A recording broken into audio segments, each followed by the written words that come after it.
J'appelle Aurélien Nigil, qu'on a vu hier. Aurélien Nigil, ingénieur, chargé d'affaires dans le bureau d'études structure AIS Ingénierie. Et tu vas nous parler, pareil, retour technique, hein, je crois que c'est ça, historique. Et Solomid, il va falloir que tu nous expliques parce qu'on ne sait pas tous. Et puis Woofy, on parle encore de Woofy. Bon, installe-toi, la télécommande est à toi. Et tu as un quart d'heure. Un quart d'heure. Oula. Tu me feras signe. Je te ferai signe, j'ai perdu le micro, mais je te ferai signe. Flèche verte. Flèche verte.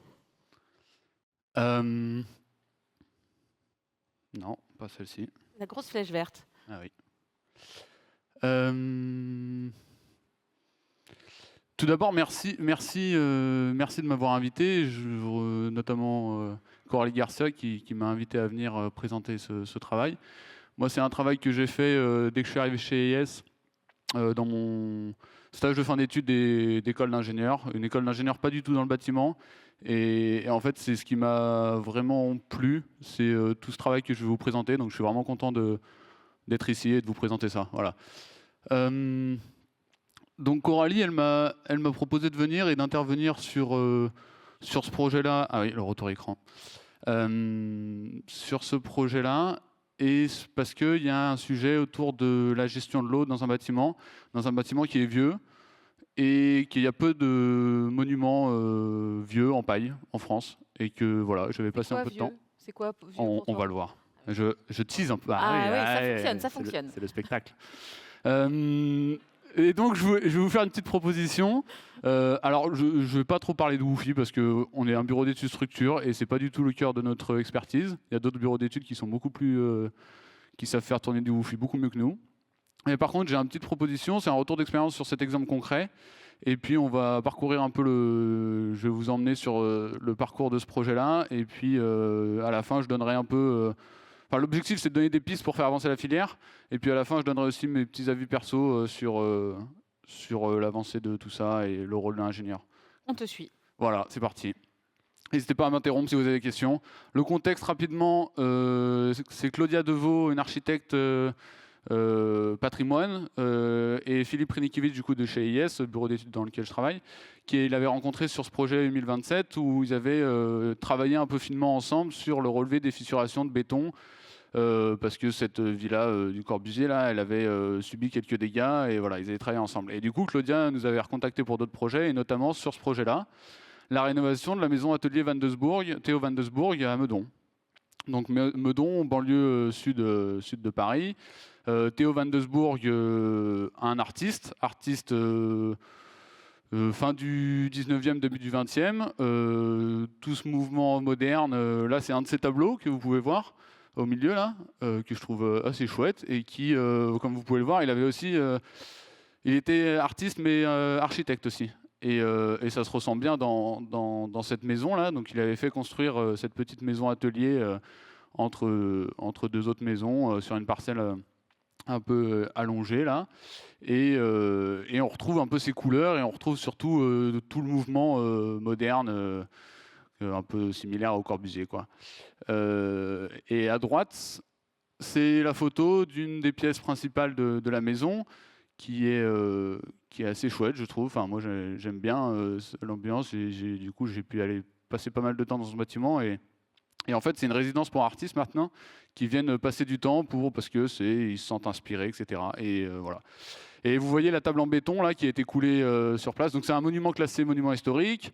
Il y a quand même quelques particularités qui sont vraiment chouettes et qu'on verra après. Et donc Claudia, elle avait été missionnée par la fondation Van Desbourg néerlandaise. Donc c'est un artiste néerlandais, Theo Van Desbourg. Et parce qu'en fait, il y avait quelques soucis. Ça, c'est un relevé de fissuration par les architectes, justement, à gauche. Et puis à droite, une photo que j'avais pu prendre au début.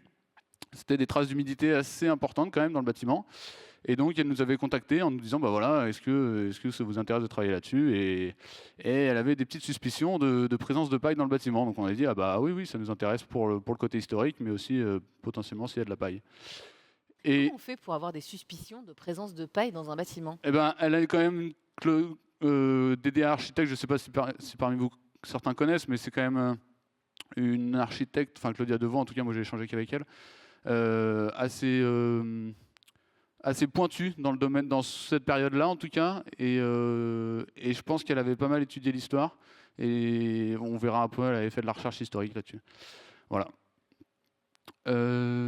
Et donc, justement, ça commence par un diagnostic. Donc, on fait une grosse mission de diagnostic avec elle pour aller fouiller, passer un peu de temps à fouiller dans les archives, à essayer de trouver un peu des documents qui expliquent un peu la construction de ce bâtiment-là. Et donc là, c'est des archives de la fondation néerlandaise, justement. On voit à gauche une photo de la construction, 1929, la construction. Donc on peut apercevoir l'échafaudage, ma foi, rudimentaire. Et surtout, donc en dessous, c'est Nelly et Theo van Doesburg, donc Nelly, sa femme. Theo van Doesburg a fait construire cette maison pour eux deux, mais il n'a pas pu l'avoir finie, et c'est Nelly qui en a profité, pour la petite histoire. Et surtout, à droite, c'est les CCTP d'origine. Donc déjà, c'est intéressant pour un ingénieur comme moi qui rédige des CCTP, de lire un peu des CCTP de 1929. Voilà, on relativise un peu voilà, et le DPGF, c'est cool. Et donc, dans la toiture terrasse, qu'est-ce qu'il écrit? Il écrit que ça sera réalisé avec la solomite employée comme coffrage. Ok, intéressant. Et puis que les cloisons intérieures, il y aura de la solomite aussi. Et puis que des murs intérieurs, il y aura de la solomite aussi. Et puis. Alors, c'est quoi la solomite? Eh ben justement, je tease encore. Et à droite, vous voyez les plans de l'architecte, justement, donc de Theo van Doesburg, initiaux. Donc j'aime bien aussi le dessin en perspective. J'essaie d'en faire maintenant des comme ça, mais c'est pas évident. Et vous voyez toute la structure béton en dessous, qui est typique de mouvement moderne. Poteaux, dalles, béton, voilà. Et puis au-dessus, c'est tout rempli, c'est tout fermé. On se demande comment c'est fait. Et en fait, c'est avec des panneaux de solomite. Donc les panneaux de solomite, après une petite recherche historique, c'est un nouveau matériau de construction en paille. Nouveau. 1923, c'est sorti. C'est quoi? C'est des panneaux de paille comprimés. Comment ils sont comprimés? Avec des petites tiges métalliques galvanisées de 2 mm de diamètre normalement. Et puis c'est comprimé, mais c'est pas comprimé comme une botte de paille, c'est comprimé 3 fois plus qu'une botte de paille. C'est-à-dire que là on est à 300 kg du mètre cube. Et là vous voyez, moi j'aime bien la petite image à gauche parce que je trouve qu'elle est assez parlante. C'est un panneau de paille pas mal rigide quand même. Je ne sais pas si vous voyez un peu le poids. Alors je crois que dans les documents, ils disent qu'ils ont chargé avec 300 kg, mais je n'ai pas compté le nombre de petits trucs si ça faisait bien 300 kg. Et à droite, on voit un exemple d'utilisation de la solomite qui est en ITE. Voilà, donc revêtu de solomite, moi je trouve ça intéressant. Et encore à droite, c'est quelqu'un qui décrit un peu ce nouveau matériau et qui explique que c'est un super matériau, qu'il n'y a pas de problème avec les parasites, et que d'ailleurs ça dure très longtemps parce qu'ils ont vu des maisons à Chalon où ça avait plus de 150 ans. Et moi, ce que je trouve fou, c'est qu'en 1923, il y avait déjà quelqu'un qui était en train de prouver que la paille, c'était un bon matériau, quoi. Et voilà, on recommence ces choses. Donc après, je continue à faire de la recherche un peu historique. Bon, j'ai pas... Si j'avais le temps de faire une thèse comme certains, je pense à Martin. Voilà. Ouais. Je vous avoue que je serais hyper content de passer un peu de temps à faire de la recherche et aller discuter avec des gens. Bon, ils sont peut-être tous morts, mais peut-être qu'il y a des experts là-dessus qui s'y connaissent un peu, mais en tout cas, je retrouve quelques photos. Là, on voit la Villa Ruf, c'est une structure métallique remplissage paille, tout à gauche. Et puis, des petits principes comme ça, où ils expliquent comment la solomite pouvait être utilisée comme fond de coffrage pour du béton armé. Et en fait, la solomite, nous, ça nous a quand même parlé, parce qu'on avait eu un autre projet avant. Ça, c'est une ancienne... au Percy, une colonie de vacances. Et en fait, le bâtiment a des petits problèmes, ils l'ont déconstruit. Et quand ils l'ont déconstruit, on s'est aperçu qu'en fait, tous les fonds de coffrage étaient faits en solomite. Là, je ne sais pas si vous voyez. Alors, là, on peut comprendre. Et puis là, dans les poteaux, il y avait un peu de paille. Voilà. Donc on avait déjà eu ça, donc on savait un peu ce que c'était. Et donc on a fait un petit sondage des plafonds. Donc c'est la photo à droite. Là, tac, on s'est aperçu qu'il y avait bien la petite solomite. Voilà. On s'y attendait un peu. Et après, on a fait des sondages à la scie cloche de différents murs de la maison Van Doesburg. Et là, super, on est content. Au début, on fait un trou. La paille est toute nickel, toute jaune. Après 100 ans, on se dit, bon, voilà, c'est magique. Un autre endroit... on s'aperçoit du coup que le complexe là, il est fait avec 2 panneaux de solomite, enduit extérieur ciment, je répète, extérieur ciment de 4,5 cm, intérieur enduit plâtre ou enfin voilà, assez fin. Et là, sur celle-ci, un autre endroit dans la maison, une petite lame d'air au milieu. Et puis 2 panneaux de solomite, et puis encore une fois, un enduit ciment extérieur 2,5 cm et un enduit plâtre intérieur 2,5 cm. Voilà, donc j'y reviens juste après. On a vu ça, on s'est dit, bah chouette, on peut passer un peu de temps. Et c'était Clément Balvet qui était chez IS à l'époque. J'ai repris un peu la suite de son travail, on a travaillé là-dessus ensemble. Et on avait développé, lui il aimait bien tout ce qui était informatique et petite électronique, et il avait développé des petits capteurs comme ça, et qu'on avait déjà mis dans une chambre froide avec Nebraska, il me semble. J'étais pas encore là, moi, mais voilà. Et on a récupéré un peu ça, et on a récupéré ces capteurs pour les mettre... Enfin, on a mis des capteurs dans les murs de la maison Van de Sbourg. Donc, on a décidé un peu différents endroits où les mettre. On a mis des capteurs d'ambiance pour voir un peu le niveau de température et d'humidité. Et puis, on obtenait des courbes. Donc, moi, en tant qu'ingénieur, je suis content. J'arrive, je récupère des courbes. Je vais pouvoir faire de l'analyse de données et tout. Trop chouette. C'est éclate hein, chez les Ah ouais. ingénieurs. Hein. Et donc, bah, c'est trop chouette. On regarde un peu la recherche et puis on trouve un peu de documents qui dit que la paille, elle commence à pourrir à partir d'un certain taux d'humidité. Donc, évidemment, on regarde si nos capteurs ils sont à un certain taux d'humidité et puis on regarde si ça peut expliquer voilà, certains phénomènes. Donc, on s'aperçoit qu'à certains endroits, bon, les graphiques, j'en ai fait plein, ça m'amuse beaucoup, mais je ne vais peut-être pas tous les détailler là. Le seul truc qu'on peut voir, c'est que les taux d'humidité sur principalement tous les capteurs, ils sont pas trop élevés, à part à cet endroit-là. Donc un capteur dans un mur, je l'appelle R+1, donc c'est le mur principal de la grande, c'est celui qu'on voyait au tout début, un grand mur de 5 mètres de haut. Et on voit que le taux d'humidité relatif du coup mesuré par le capteur, il est assez élevé. Et donc là, je trace un petit graphe qui montre quand est-ce qu'on dépasse un seuil arbitraire basé sur une thèse de 84%. Et on remarque qu'il y a quand même pas mal de moments où on est au-dessus de 84% d'humidité relative dans ce mur-là, quoi. Et donc ça pose un peu problème. Je fais un petit calcul et après mon petit calcul, je trouve que en un an, le mur il aurait perdu 90% de sa masse. C'est-à-dire que toute la paille s'est compostée quoi, à ce taux d'humidité relatif.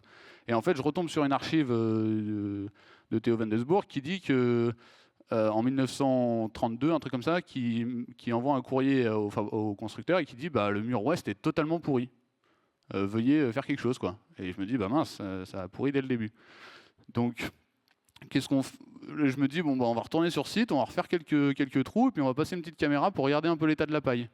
Donc à gauche, bon la photo est pas chouette, hein, mais on est au milieu de la lame d'air. Là j'ai réussi à passer une petite caméra ici là, et puis on voit à droite un panneau de solomite et à gauche un panneau de solomite. Donc je me dis cool, on est dans cette circonstance là et tout va bien. Et à gauche, j'ai passé la petite caméra pareil dans la petite lame d'air en milieu là. Et puis à gauche, qu'est-ce que je vois? Je vois une structure métallique, un enduit extérieur, et puis à l'intérieur, je vois bien la solomite. Et là, en fait, c'est tout le remplissage de la paille qui devrait être là. Et là, à ce moment-là, il y a eu un petit... J'appelle l'architecte, je lui dis je crois qu'on a un petit souci. Allô Houston? Allô. C'est ça?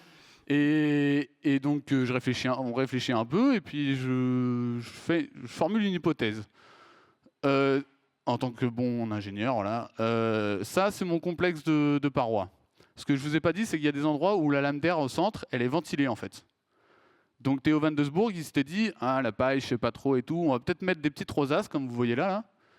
Et puis on va faire en sorte que la lame d'air, l'air il puisse circuler et ça sera peut-être bien, ça fera peut-être, enfin je sais pas ce qui s'est dit. Enfin bref. Et en fait, moi je me dis, mais en fait ces rosaces, c'est peut-être pas une très bonne idée parce que là, tu as de l'air chaud qui doit rentrer là, ça doit venir se condenser sur la côté extérieur et le côté, du coup, la paille côté extérieur, elle est toute pourrie là. Donc voilà, c'est une petite hypothèse. On y retourne plusieurs fois avec la caméra thermique pour regarder s'il n'y a pas si la structure béton déjà elle n'interfère pas avec tout ça et tout. Donc on s'aperçoit qu'il y a bien un pan, là ce que vous voyez à droite c'est le haut du mur. Il y a un mur de 5 mètres de haut par 5 mètres de large où il n'y a pas c'est pas recoupé par des poteaux poutres métalliques quoi, béton. C'est vraiment juste un grand carré rempli de solomite. Et puis on met un peu de fumée dans les rosaces pour voir si ça circule bien. Enfin voilà, on s'amuse à faire pas mal de petites expériences pour essayer de valider cette hypothèse. Et puis au final je me dis ouais ça doit être ça. Et puis on va boucher les entrées d'air. Et puis on va continuer à observer l'humidité dans le mur et puis on va voir si ça descend.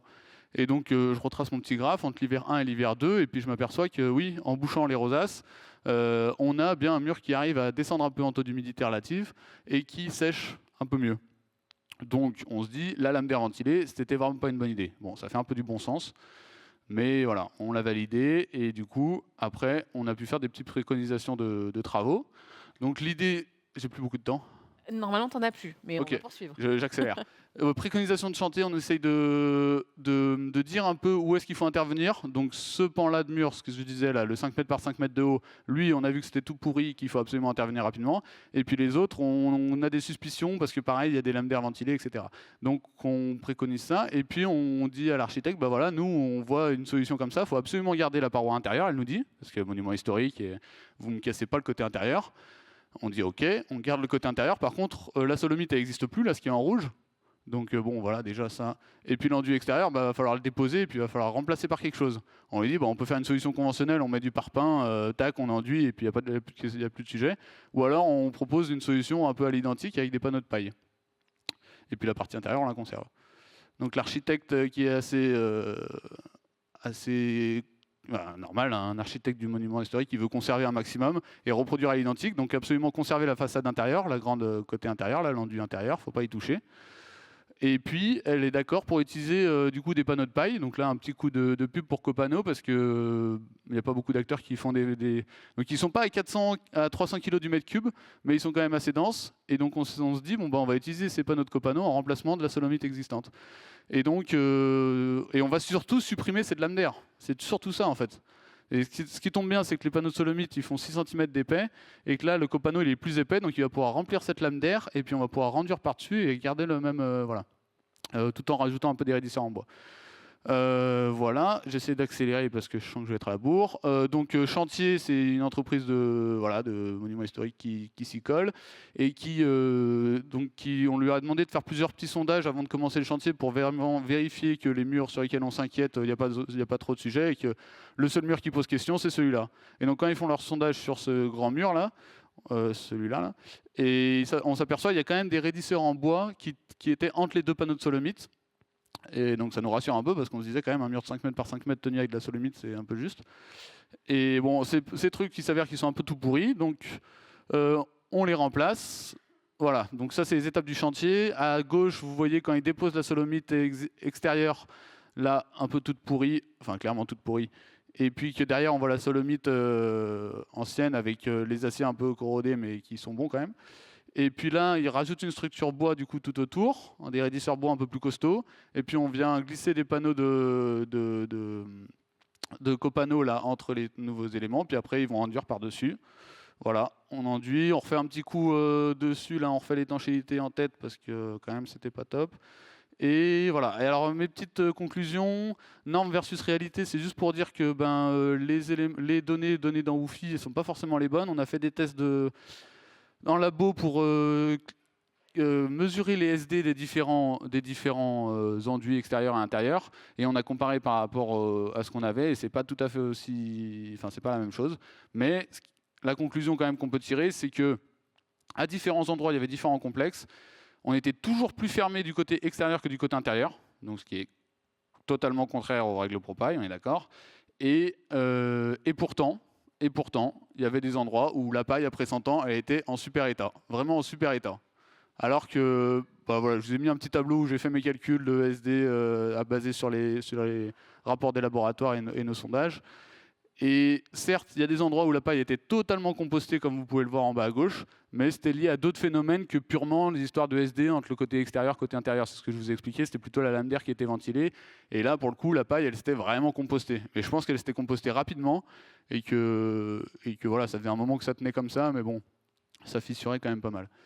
Voilà, une première conclusion. Une autre conclusion, c'est quand même que, comme je disais tout à l'heure, si j'avais du temps, moi je passerais du temps à regarder ces bâtiments-là parce que là, on a l'immeuble Clarté à Genève, on a le Chalet Lang, on a quand même des monuments assez emblématiques, classés, et il y a de la solomite dedans. Ça, c'est sûr qu'il y a de la solomite dedans, et n'empêche qu'il y a assez peu de données là-dessus, et c'est quand même dommage, je trouve. Et voilà, c'est quand même des panneaux de solomite, c'était un matériau assez intéressant, et je trouve ça chouette de se dire qu'à l'époque où c'était quand même béton, en fait ils utilisaient de la paille et qu'ils l'ont un peu caché parce que je pense que c'était pas trop ce qu'ils avaient envie de mettre en avant, mais que voilà. Bref, j'essaye d'aller vite. Et une dernière ouverture rapidement, la nécessité d'adaptation, c'est un peu plus générique que ça. Donc ce que vous avez vu avant, c'était sur un monument historique. Monument historique, là, le credo, c'est vraiment de, de s'adapter, de conserver. Et je pense que cette logique, on doit la répliquer sur tous les bâtiments actuellement, c'est-à-dire qu'on doit conserver l'existant. Et pour des règles, enfin pour des raisons CO2, pour toutes les raisons qu'on veut, mais voilà, pour moi c'est un principe de base. Et là c'est un autre projet avec Land Fabric et avec Isovu là, qui sont ici présents, où on a essayé de conserver un maximum l'existant. Et pour moi, c'est ça qui est intéressant en fait, c'est quand on essaie de conserver l'existant, on arrive du coup à des situations où on est hors de case standard, on sort des normes, et c'est ce qui est intéressant, et ce que j'ai bien aimé l'analyse de Eric tout à l'heure, c'était de dire que on ne peut pas toujours être dans les clous de tous les documents et qu'on est obligé de s'adapter, enfin on va être obligé de s'adapter, mais du coup, on doit relever des sujets qui sont intéressants techniquement. Et moi, c'est ce qui me botte en tant qu'ingénieur, c'est pas d'appliquer des normes et de construire des dalles de vin et des murs de vin en béton armé, quoi. C'est de développer des filières qui sont en train de se structurer et de réfléchir à des techniques et des concepts qui sont à chaque fois nouveaux et de devoir s'adapter à de l'existant comme ça. Donc voilà, c'était un petit message. Merci J'espère beaucoup que j'ai été clair. Aurélien.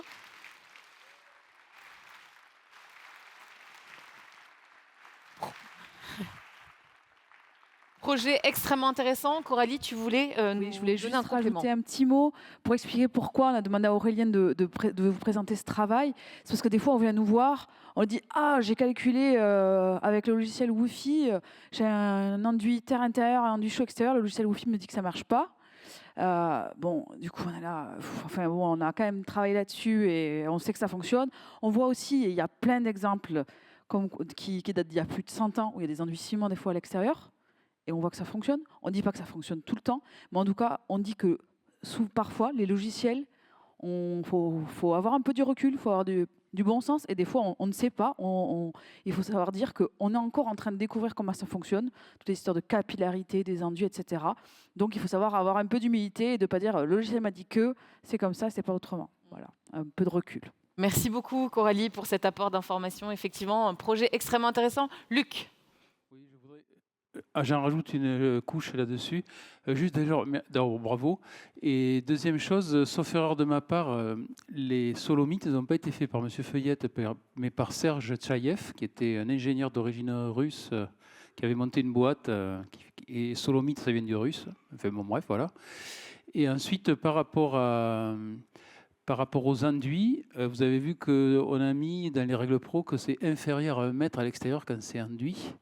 Donc en fait, le fait avec un enduit ciment, ça passe assez souvent. Sur la maison Feuillette, on ne sait pas exactement ce que c'est que l'enduit extérieur. Il est peut-être au ciment. En tout cas, moi, je ne suis pas du tout sûr. Et nos amis américains, ils mettent tout le temps du ciment, ou quasiment tout le temps, dans leurs bâtiments à l'extérieur. Et enfin, pour continuer juste de dire un mot sur Woofy. Woofy, c'est un logiciel avec des équations longues comme le bras. Mais par contre, souvent, les données qui décrivent un matériau, elles sont un peu exotiques. Et assez souvent, vous pouvez avoir, mettons qu'il y a à peu près une dizaine de paramètres qui décrivent un matériau. Et en fait, parfois, vous avez une valeur par défaut, parce que ça n'a pas été mesuré, ou vous avez une valeur qui a été mesurée dans une université, je ne sais pas où. Vous avez une brique de terre cuite qui est celle de Vienne du 19e siècle. Et puis, vous avez un ciment qui vient, ou un bloc ciment qui est américain, etc. Donc, ce n'est pas parce que le logiciel dit quelque chose qu'il faut arrêter d'avoir du bon sens. Et il faut, si on veut faire des choses sérieuses avec Woofy, idéalement avoir les paramètres qui caractérisent le matériau concerné. Et pour la paille, on n'a pas tout, mais on en a une grande partie, en fait. Donc, vous pouvez modéliser assez finement, en tout cas, la paille. Merci Luc pour cet éclairage. Il y a une question du public. Quand tu nous as présenté les 3 cas, on peut peut-être revenir en arrière. Quels sont les rapports de SD dans chacun des 3 cas? Alors... il me semble que je les ai indiqués. Non, c'était après. Là, pardon. Ils sont en haut, là, deuxième ligne. J'ai passé très rapidement, je suis désolé, mais c'était un calcul. Alors, je raccorde totalement avec ce qu'on a dit là, sauf que le truc, c'est que nous, les ingénieurs, dès qu'on nous donne une petite formule, un petit truc, un petit logiciel à utiliser, on adore, on joue avec et tout, et on croit que c'est la réalité.